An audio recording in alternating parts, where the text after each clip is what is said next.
बातमी रत्नागिरीमधून आहे। रत्नागिरीमध्ये मिरजोळे MIDC येथे गोमांसाची वाहतूक करत असताना एका लहान वासराचं शीर रस्त्यावरती पडल्याचा आरोप इथल्या नागरिकांनी केला।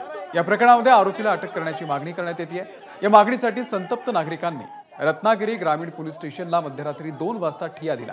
दरम्यान 48 तासांमध्ये संबंधितांवरती कडक कारवाई केली जाईल असं आश्वासन पोलिसांकडून देण्यात आलं। या प्रकरणामध्ये पोलिसांनी अज्ञाताच्या विरोधात गुन्हा दाखल केलेला असून जिल्हाभरामध्ये नाकाबंदी केलेली असून तांत्रिक तपास सुरू असल्याची माहिती पोलिसांनी दिलेली आहे।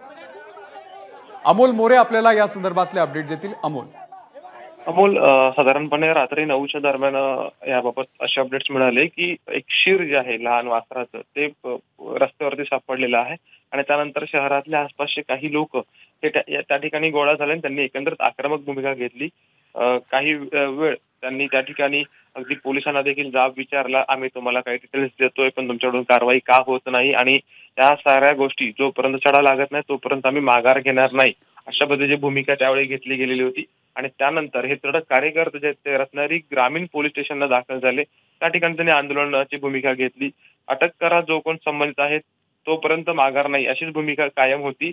अगदी पोलीस अधीक्षक आहेत त्यांना देखील त्या आंदोलन हिंदुत्ववादी कार्यकर्ते जे आहेत ते आंदोलन करत आहेत त्यांच्या रोषाचा सामना करावा लागला आणि साधारणपणे मध्यरात्री 2 वाजेपर्यंत अशाच प्रकारची भूमिका या ठिकाणी कायम होती। आणि अगदी पोलिसांनी समजूत काढल्यानंतर किंवा कारवाईचं आश्वासन दिल्यानंतर हे हिंदुत्ववादी कार्यकर्ते जे आहेत ते या ठिकाणावरून माघारी फिरलेले आहेत। सध्या तरी शहरामध्ये शांतता आहे। लॉ अँड ऑर्डरची कोणतीही परिस्थिती शहरामध्ये नाहीये। अमोल, धन्यवाद या माहितीबद्दल।